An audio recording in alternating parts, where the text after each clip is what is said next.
Okay. Hope everybody had a great weekend. We had a lot of conversations around here today. By now, it's hit the podcast. I was on Sunday morning with Sheldon Primus, the safety consultant you heard here on Safety FM. We had a great conversation on a lot of stuff. We were talking primarily about diversity, equity, and inclusion. I couldn't think of the word couldn't think of the word on Sunday. I'm drawing a blank. It's one of those things, but you folks know me. I'm all over the place as usual.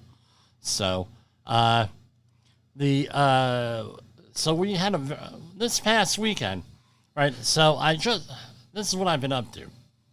Of course, we're working on the radio show and everything, and on the podcast, and we're trying to revamp a lot of stuff. So I'm using, I have new commercials. Everybody's no doubt heard them. I've had, trying to do things really, really well around here because you folks deserve it, right? Let's just face it. Everybody, you deserve it. You've been supporting me, going on 353 programs here on Safety FM, on either podcast, either on the podcast, live stream like here on Safety FM, the video cast, and everything else. And, you guys deserve it. I have to have some respect. So we went through a couple of rough areas here with time and schedule, and I finally settled down to the point where we're able to talk about this stuff. What I did was when I had to re-up my credentials with the BCSP, that's Board of Certified Safety Professionals. All right, every 4 years they're on a cycle for continuing ed. I got reauthorized for both my ASP credential and my CSP credential. They're like, well, why do you have both? Well, because some places that I go to, they like to see that you have more credentials, even though we all know that computers often, or people who are unfamiliar with safety, they don't know what exactly they're looking at, and I've heard things where people with ASP and CSP on their resume, even though you become a certified safety professional, you have to be an associate safety professional or meet another prerequisite like an accredited master's program or something like that. There are many different ways. So often, they say ASP and CSP, they're the computer programs that they're using and everything won't kick you out. They'll make you as qualified as someone else. Just one of those things. It's very frustrating that we have computers running the show now rather than human beings on a lot of this stuff. World. One voice rises above the chaos. Meet Jim Polzo, a seasoned safety expert who's navigated through some of the most dangerous scenarios, from anthrax, explosive cleanups, disasters, and numerous environmental cleanups, and lived to tell the tale. Now he's bringing his wealth of knowledge, insights, and experiences to you through Safety Wars. From workplace hazards to the hidden dangers in your own home, Jim covers it all with his engaging storytelling. Safety Wars isn't just a podcast, it's your guide to a safer world. Join Jim Polzo and become part of the Safety Wars revolution. Available on Spotify, Apple Podcasts, YouTube, and wherever you get your podcasts and videos. Safety Wars. Your safety is our mission. In a world where danger lurks in every corner, one man stands as a beacon of hope. Jim Polzo, a veteran safety expert with over 3 decades of experience, now bringing his knowledge to you with Safety Wars. Engaging, informative, and always relevant. That's Safety Wars. Join the safety revolution with Safety Wars, available on Spotify, Apple Podcasts, YouTube, and wherever you get your podcasts and videos. In the professional safety community, communication and planning are just a few keys to your program's success. The question many practitioners have is, where do I start? Dr. Jay Allen, the creator of the Safety FM platform and host of the Rated R Safety Show, has built a global foundation to help you along the way. Go to safetyfm.com and listen to some of the industry's best and most involved professionals, including Blaine Hoffman with the Safety Pro, Sam Goodman with the Hop Nerd, Sheldon Primus with the Safety Consultant, Jim Pozell with Safety Wars, Emily Elrod with Unapologetically Bold, and many others. As individuals, we can do great things, but as a team, we become amazing. Dial into safetyfm.com today and surround yourself with a powerful force of knowledge and support.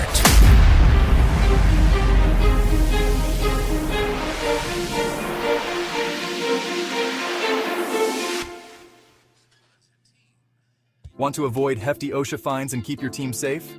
Let's dive into the General Duty Clause. The General Duty Clause, Section 5(a)(1) of the OSHA Act of 1970, is a catch-all rule to cover unregulated hazards. Employers must keep workplaces free from recognized dangers that could cause death or serious harm. For OSHA to cite you under the General Duty Clause, they must prove the following 4 things. 1. The employer failed to render its workplace free of a hazard. 2.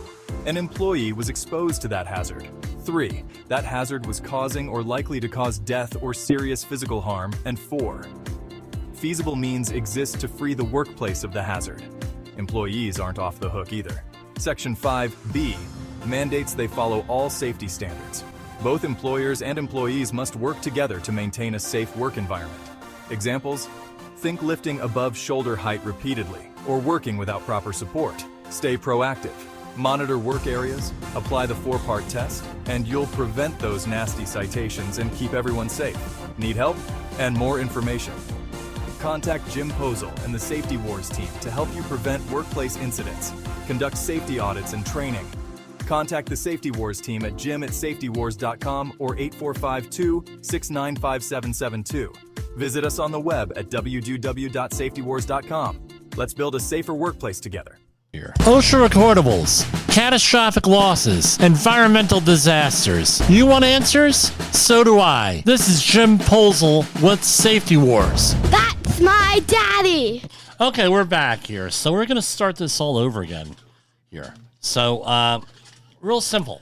We had some audio issues there. We're going to be going over some maritime guidelines. Last Friday, we did construction outreach training programs. Today, I was in a meeting and someone had requested information on maritime training, and this is where it gets a little bit confusing. Everyone's always confused with this one, and it's not necessarily their fault because this is, when you say maritime, what do you think of when you think maritime?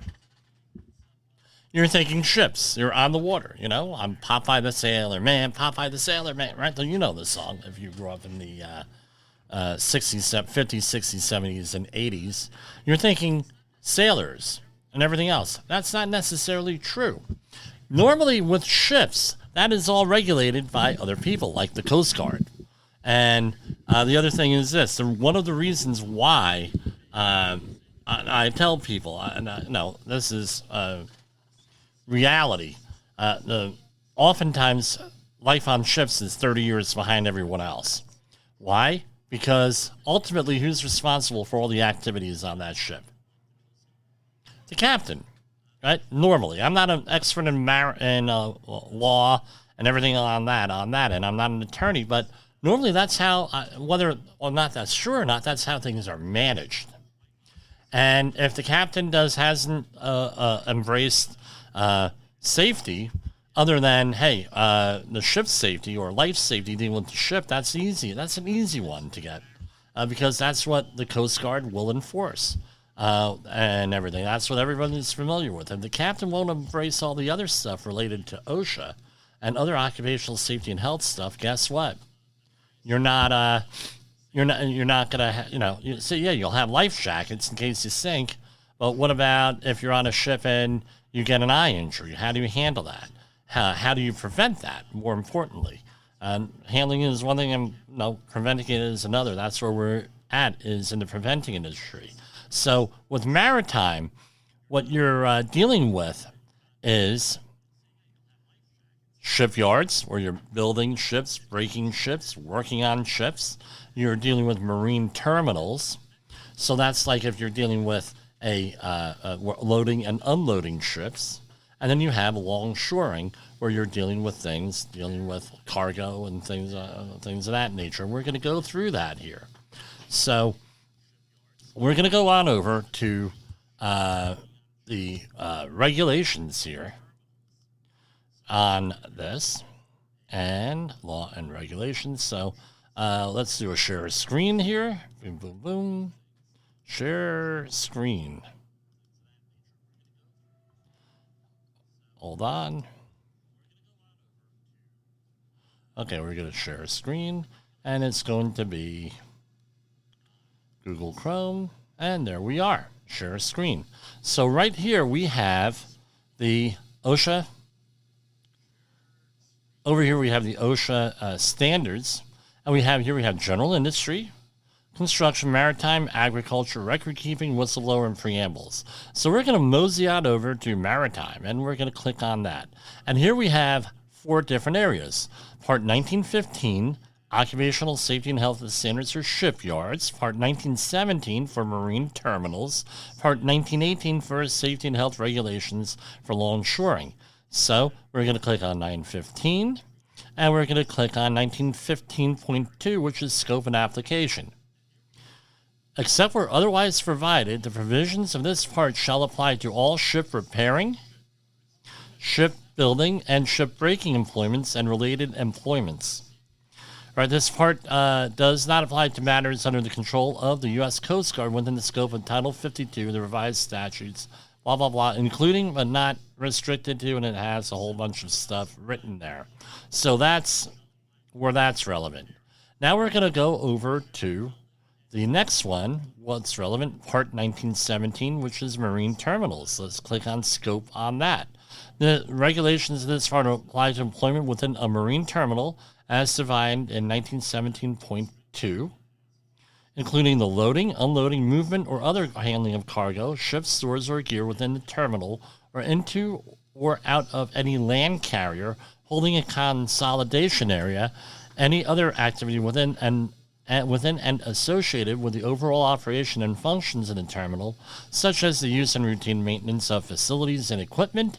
All cargo transfer accomplished within the use of shore-based material handling devices shall be regulated by this part.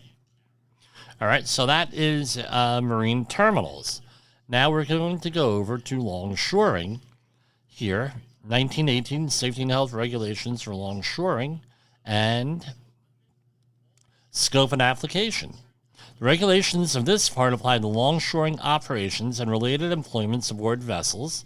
All cargo transfer accomplished with the use of shore-based material handling devices, again, shore-based, is covered by 1917 of that chapter. So this is, let's say you have a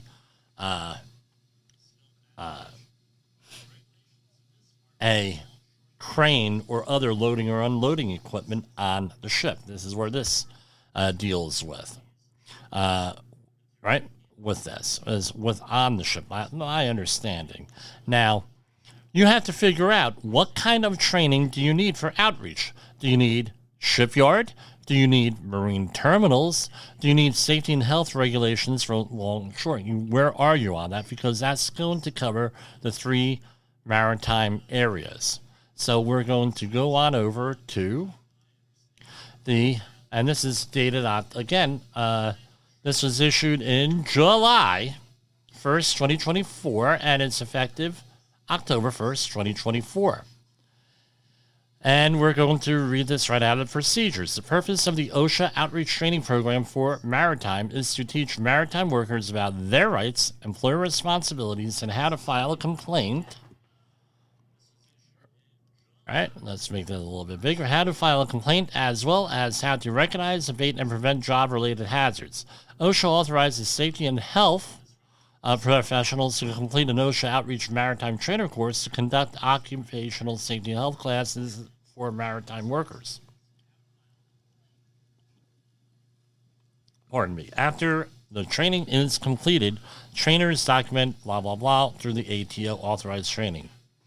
And basically, you need experience and you need coursework, continuing education, and an update every 4 years. And here we have Maritime Industry Procedures. This section contains information on the procedures for conducting program classes in the maritime industry. Outreach trainers are responsible for understanding and complying with these procedures and planning and conducting their program classes. So we have the 10-hour maritime industry designated training topics. This is required for all 3 maritime courses: shipyard, marine terminals, and longshoring. I do this this way, not through PowerPoints, because a lot of times people don't believe the PowerPoints. They want to see this. Whether they say that or not, that's what they want. OSHA has required training content for this module. Here, Introduction to OSHA, 1 hour. This is for the 10-hour course here, right? Well, 3 hours applies to all, right?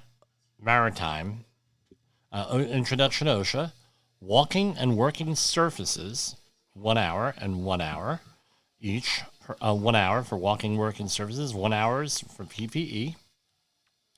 This applies to shipyard only.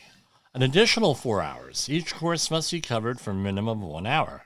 Fall protection and scaffolding, 1 hour. Electrical, 1 hour. Confined and enclosed spaces, 1 hour. Fire protection, 1 hour. All right? So if you're in a shipyard, now you have 6 hours to have covered there. Now you have an elective. For a shipyard employment, you need 1 hour of the following, right?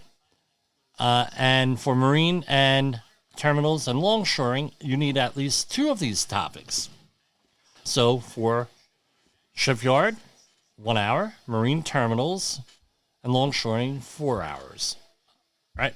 So, of the elective courses. Each course must be covered for a minimum 30 minutes. So, for shipyard employment, you have hazard communications, hazardous materials, lockout, tagout, or respiratory protection. All right? So, right? For marine terminals and longshoring only, you have fall protection, electrical, confined and enclosed spaces, and fire protection. This is where it's confusing.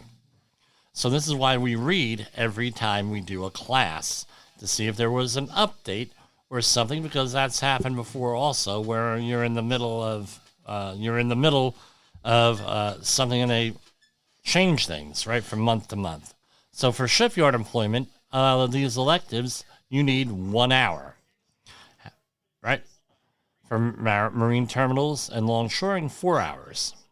So for shipyard, HAZCOM, hazardous materials, lockout, tagout, respiratory protection, you need 1 hour.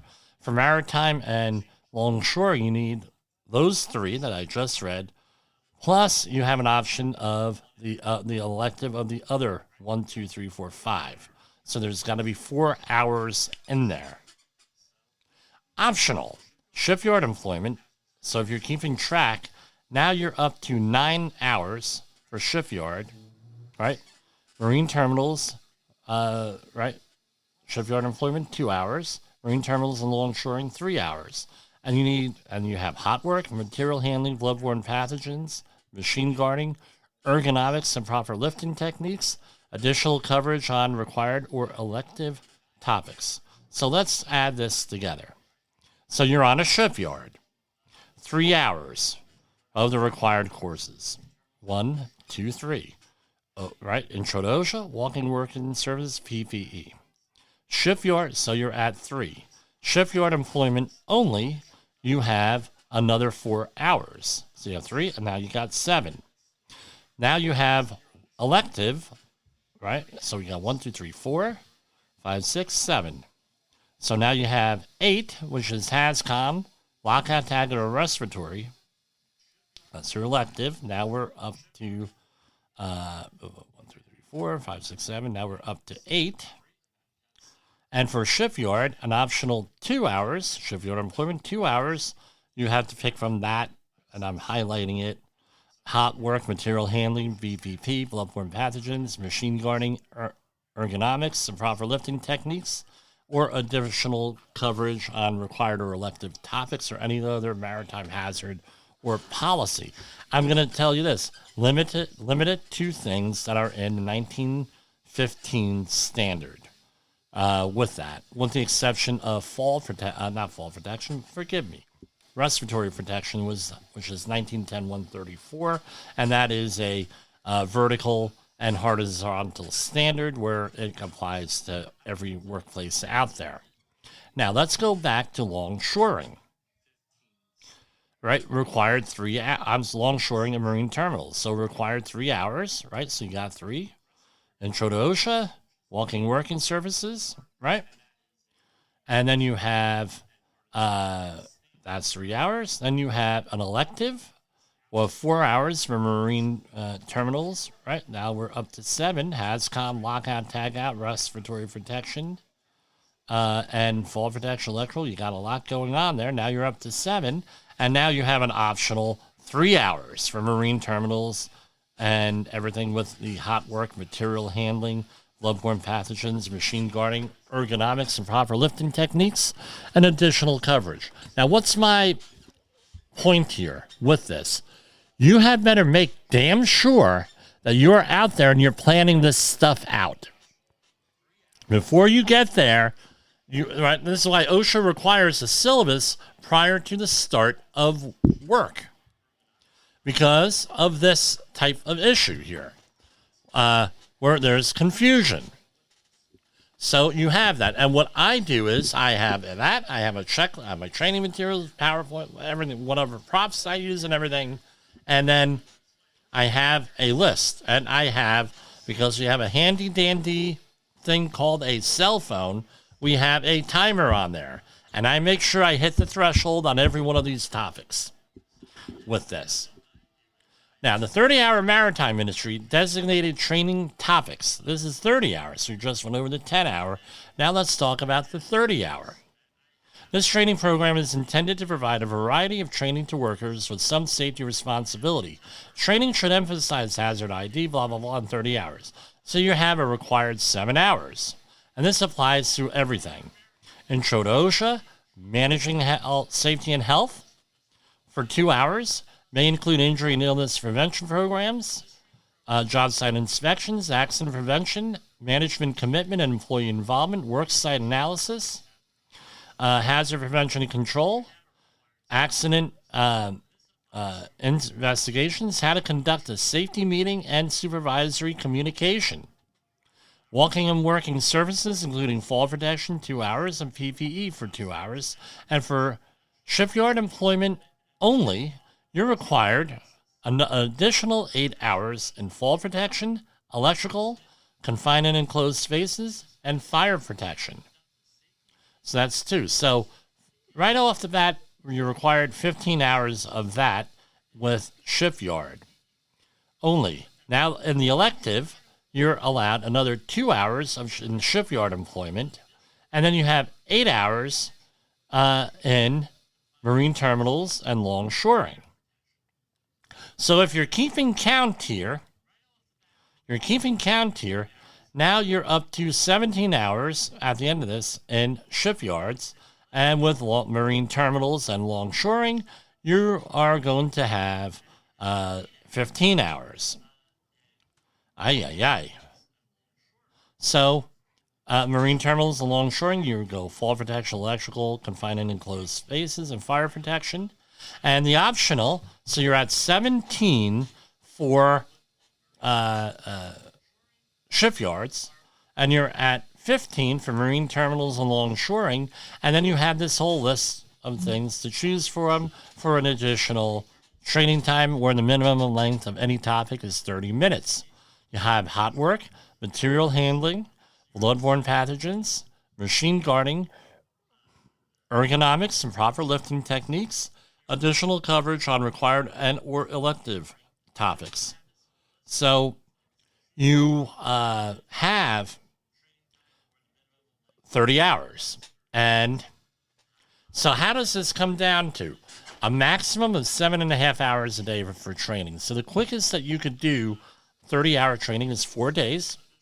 And the quickest you could do 10-hour training is 2 days. Way back in the day, you used to do it in 1 day. We used to have the weekend of safety training, where on Friday you do 10 hours, and then Saturday you do, this is when I was in the painting industry, we would do, and this was allowed. We do everything what we're allowed to do. And in the paint, and on Saturday we do respiratory protection, lead, and maybe another topic, and then on Sunday we do fall protection. But anyway, that's which we're not allowed to do. Now we got to extend it out another day because you can't do training in 1 day for this. And again, what do you think the number one question I get in this? Can anyone guess with this? Come on, you should know it. What's the number one question Jim always gets? How long does a 30-hour course take? And how long does a 10-hour course take? Any guess on that? You know, it's what it is. So hopefully this will get rid of any confusion, but we'll add to your confusion, because I tell you what, I do this all the time, and I still am sweating it out every time. Do I have the right topics? Do I have the right hours? Do I have the right thing? And it always works out good because we're very diligent on that.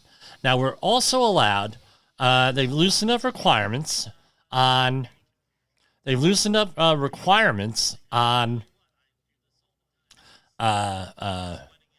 online training, Zoom training, Teams, whatever online platform you're going to use with that, as long as you meet the legal requirements under the OSHA outreach training. They've loosened things up a little bit where you only have to give them 1 week notice, and there's much, much, much rejoicing in everything. On fire. Yes, thank you. Right, and with that, so we're going to go into our OSHA news and views next, and we will get back to you. We're going to our second commercial break here, and what commercial did you not hear? We'll figure that out. You are listening to Safety Wars. Tomorrow's Safety Today.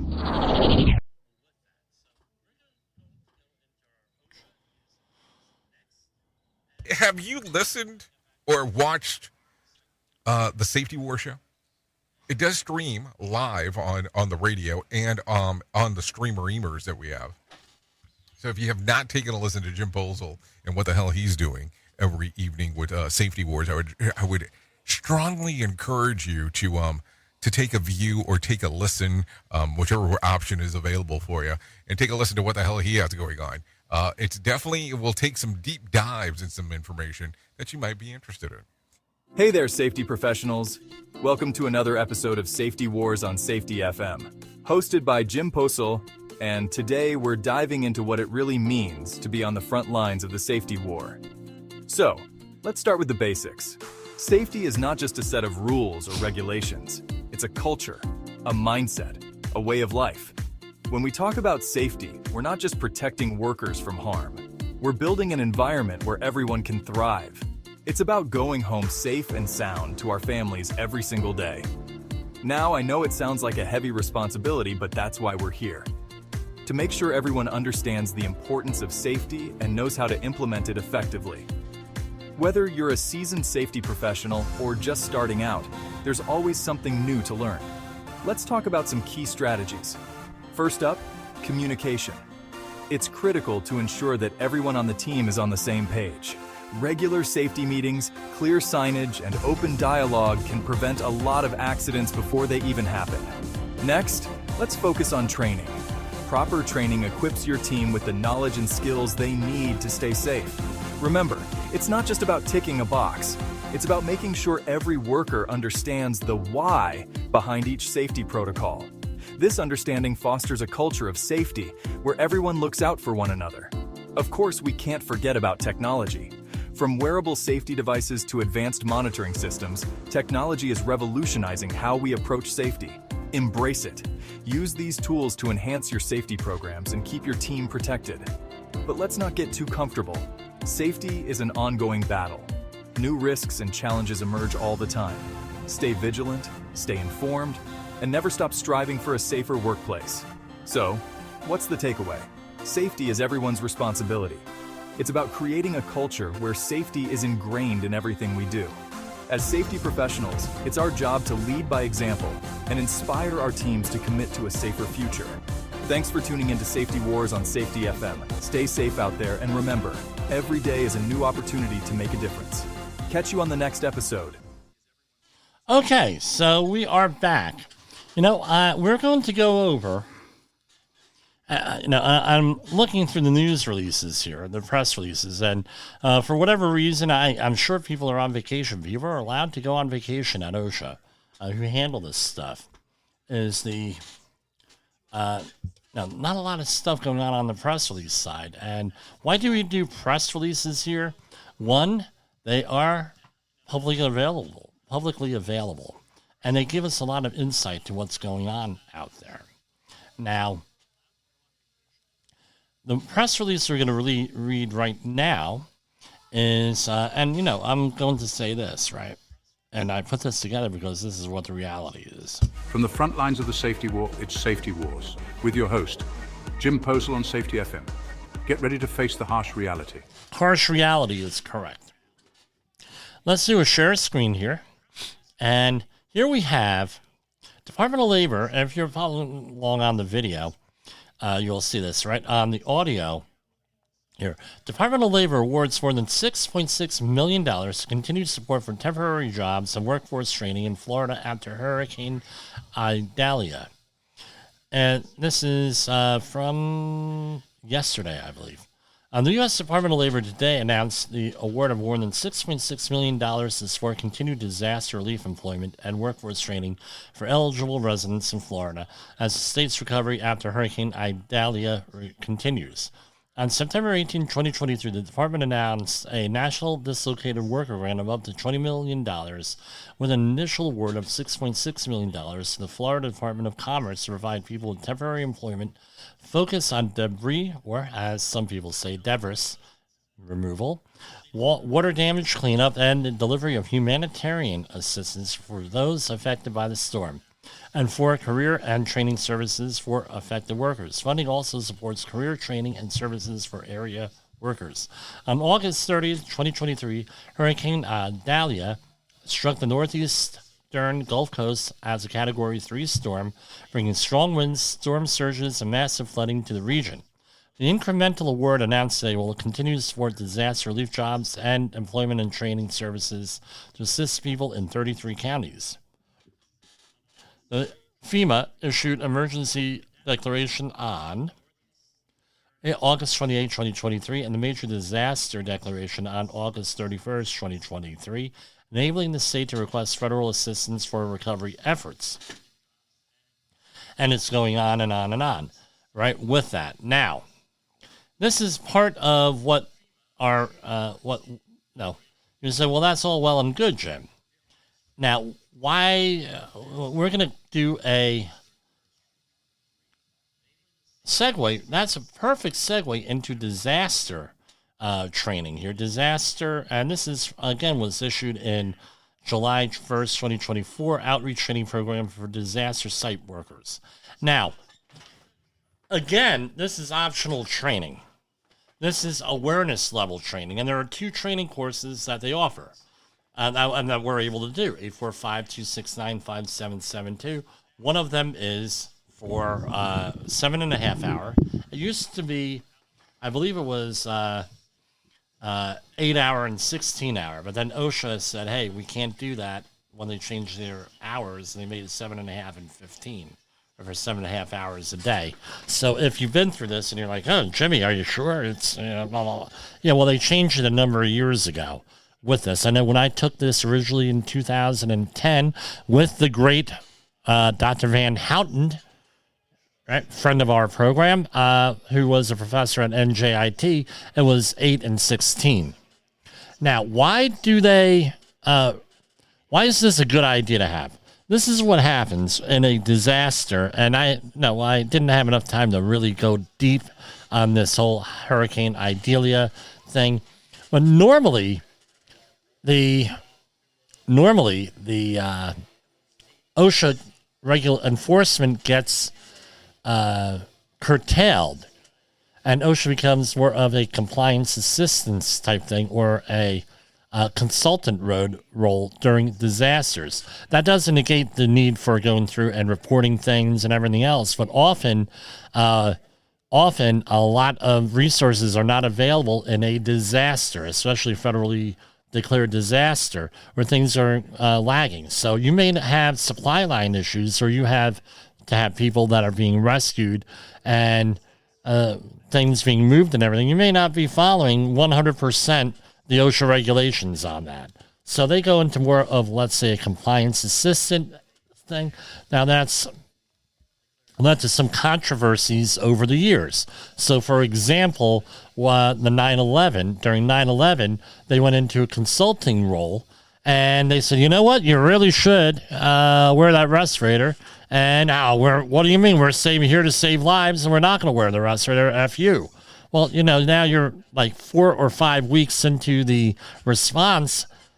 There is now it's not really a recovery thing. It's like a cleanup type thing. And, now OSHA should apply all of the rules, but they didn't really apply them. And now before you know it, you have 39,000 people with respiratory issues. And of course, no one's responsible because of sovereign immunity, right? So this is the other thing. The other thing that, as a safety professional, it drives me up a wall is that when you get volunteers aiding in a disaster, and guess what? What's the first rule of any type of emergency response? Well, my first rule. I'll say Jimmy's first rule. Don't make the problem worse. Everybody's well-intentioned. I get it. Everybody wants to lend a hand. Their lives at risk. And I get all of that. But that doesn't mean that you get hurt going to try to do things, right? To try to respond, right? You may take risks or things like that. Yeah, well, that's a big, long debate here, philosophical, legal, and everything else. But you don't want to get yourself hurt, because now you have another person hurt in the disaster response. So OSHA realizes that, and they came up with the disaster response disaster response worker training. And what the focus is when we're doing this training and when we're getting certified, right? Because of situations, at least in this area with 9/11, right, 2001. Because of that situation, their big thing is, dude, you have to focus on respiratory protection. That's what I got. Look, stress respiratory protection and not become part of the problem. So I know. Just like the promo said here, harsh reality, and we're going to deal with harsh reality because that's all about the safety war that we're all fighting here. Is we have to face reality, right? So I could say that right into the camera. Facing the harsh reality is part of the safety war. Dealing with empirical data, empirical responses, stoic, right? If I could say that, stoic, and Mr. Spock Vulcan logic, if we could do it, is the way that we need to respond to this stuff. We are supposed to be professionals out here. Let's act like professionals and not be in a panic because you're adding more energy to a situation, right? That right? That doesn't need more energy. So, for example, an analogy is a chemical reaction, right, or a chemical process. You don't want to add more energy than what's necessary because then you have an explosion, often. This is the same thing with dealing with emergency responses. You got to be, right, reasonable. So here we have, how do you become an authorized disaster site worker outreach trainer? You need several things. Right, this is for the training part, and this is where there is confusion. Not for the worker part, for the trainer part. You have to do the disaster site worker trainer course, right?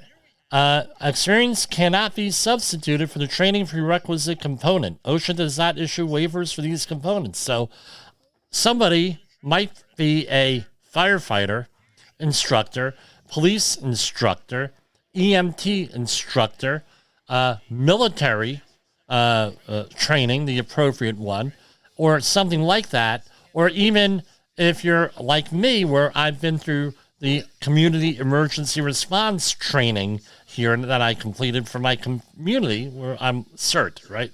That doesn't count. Now, being through the CERT program and also being a trainer for this, is there a lot of overlap? You better believe it. And are we going to be talking about it next month during Disaster Preparation Month in like 2 weeks? The answer, right after Labor Day. The answer is, you can be darn sure we're going to be doing that. So, the course includes a knowledge and performance-based test. Completion of one of the following. You have to have completed a 40-hour HAZWOPER, Hazardous Waste Site Operations and Emergency Response, training course within the past 5 years, or the 8-hour HAZWOPER refresher, right, for within the past 12 months. That's 29 CFR 1910-120. You must possess journey-level credentials and a building trade union, because you're dealing with buildings, building collapses, moving things. So that's why they require that. With that, and let's face it, a journey-level credential from a trade union is like 5 years. You got to go to school for 5 years. So it is an accomplishment. With that, so, boom, boom, boom. All right. With that, update requirements. Remain current on all relevant OSHA matters and ensure quality training. Disaster site outreach trainers are required to complete the following to maintain a trainer's authorization status. The OSHA 5602 update for disaster site worker trainer course every 4 years, or the OSHA 5600 disaster site worker trainer course. If the trainer's authorization has expired, the trainer will be unable to conduct outreach training and receive student course completion cards, except blah, blah, blah, blah, blah, and there's things in there. Basically, do not let your training expire, and it's got to be done within, before it expires, right? So that's why with me, and it's one of my laments is that people do not take disaster preparation seriously. They do not. A bad thing happens, and then there's awareness, and then there's this, and it's the whole issue attention cycle thing, which we've already discussed on this program several times. I mean, we got to talk about it again. With that, the issue attention cycle, where people think, oh, well, this is high, a real short, one sentence. People think, oh, that's been resolved, and it's never been resolved, right? Because we're not hearing about it in the news. So here you have, this section contains additional training requirements, 7.5, blah, blah, blah. Now, student prerequisites. There are no student prerequisites for attending the 7.5 or 15-hour disaster site worker course.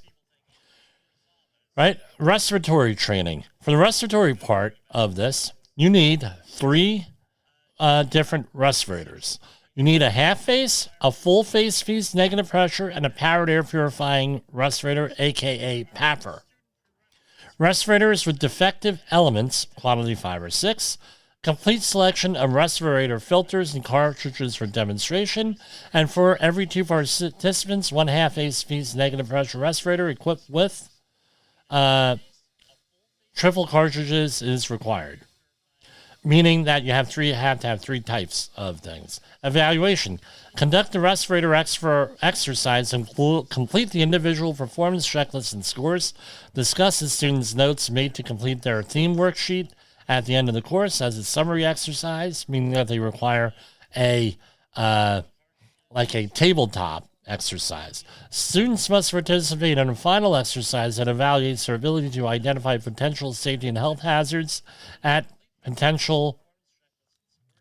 disaster sites, state types of PPE that might be needed, consider personal hygiene for decon issues that would need to be addressed, and list their personal responsibilities for their own safety and health. For disaster, and then it goes through here, the whole procedure. So here we have 7.5-hour disaster site worker designated training topics. So here they make it much easier than what we just went through with Maritime. I'll say that much. So for the 7.5-hour training, you need characteristics of a disaster, hazard awareness, which includes physical, health, and traumatic stress, 0.5 hours. So traumatic stress injury stuff is very important with this. They're stressing because PTSD issues is essentially it. And then you have tool and equipment safety, 1 hour, risk assessment, incident command system for 1 hour. Now, the incident command system, if we recall, on the Uvalde situation with the school shooting, where did they fail? Come on, everybody. In the report, we've done that. Where did they fail? Incident command system. So that really is, incident command system 1 hour. What? Come on, Jimmy. Well, guess what? If there's going to be a critical failure on the management of a situation, most likely it's going to be in the incident command system, where basically nobody's in charge, right? Hierarchy of controls, PPE for 1 hour, an exercise workshop for 0.5 hours. Now, for the 15-hour disaster site worker, you need an activity or must complete a theme worksheet throughout the course as reinforcement of the learning. A discussion of notes made to complete the theme worksheet will be facilitated at the end of the course to enhance the retention and transfer of their new knowledge back on the job. Of primary importance is the participant's ability to perform the specific task correctly. A. Inspection of a air purifying respirator. B. Donning or doffing, right? Don and doff. What does it mean? You put it on and you take it doff. Easy way to remember. Thank you, Jeff Olcott. Right? And air purifying respirator. Respirator user seal check. You have a testing component. The course will conclude with a final assessment in the form of an exercise that will measure the participants' mastery of all the course objectives. The training topics. Characteristics of a disaster, 1.25 hours. Hazard awareness, physical, health, and traumatic stress. Right? So, tool, equipment, and safety, 3.5 hours. Risk assessment, 1.25 hours. Hierarchy of controls, 1.25 hours. PPE, 1.25 hours. And an exercise/workshop, 0.75 hours. What are you not allowed with any of this? Right? First aid and CPR not allowed as part of the course. And that's it on that. So, and this is all the other paperwork you need and everything else with that. Oh, and I didn't even have a share screen on that. So let's do a share screen for your viewers on the internet. 7.5, there it is. You can pause right there. All of the things, right, with all the requirements. Let me zoom in. Right?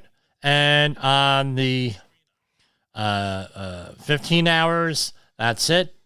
Right there. Now, normally people like me do not do the disaster training stuff. Why is that? Because there are organizations throughout the metro New York area and a lot of the other areas that give this for free. Give this completely for free. And guess what? I'll be honest with you. We don't work for free here. Right? We do not work for free. For some reason, I get an echo on YouTube. I have no idea. I cannot seem to work that out with that. So we're going to have to figure that out.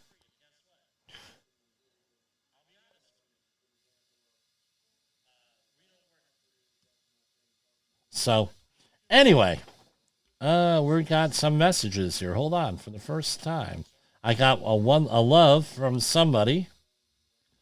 Okay, well, thank you. I love you too. So I hope, live chat. All right, so that's what's going on here with this. I normally do not get any comments here, but I got comments here. Let me say hello.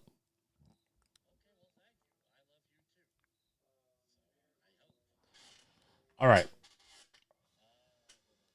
So that's what's going on with that and with everything else. I hope you had a good day. Now, before we end, I wanted to. I was on with Jay Allen yesterday. The podcast hit today with him on his show.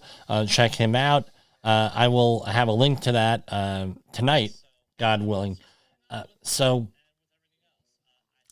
1,000 programs today on the Rated R Safety Show. That's an accomplishment.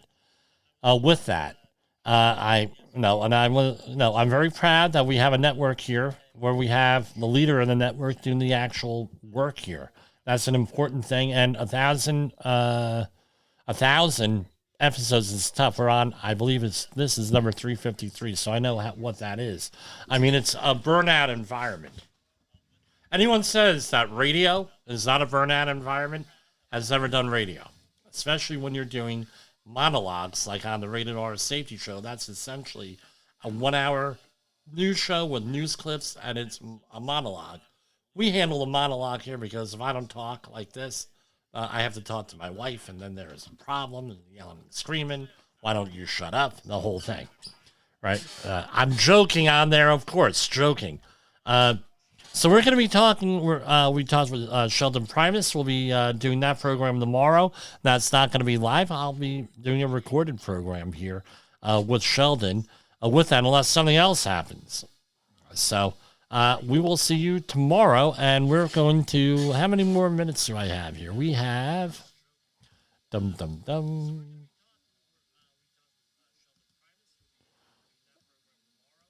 On Radio Code. For some reason, I was signed out of that. Hopefully, I was broadcasting on Safety FM here. So I have 2 minutes and 22 seconds. Hey, that's perfect for the outro. We'll see you tomorrow, and we'll go from there. We'll see you tomorrow.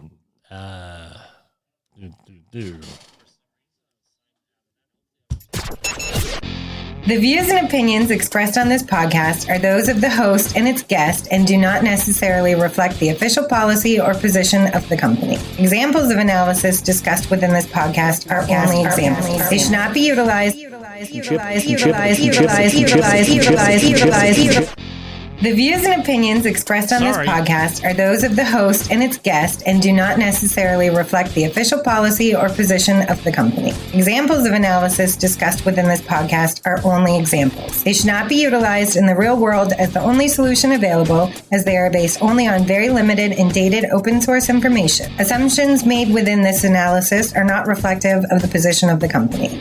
No part of this podcast may be reproduced, stored in a retrieval system, or transmitted in any form or by any means, mechanical, electronic, recording, or otherwise, without prior written permission of the creator of the podcast, Jay Allen.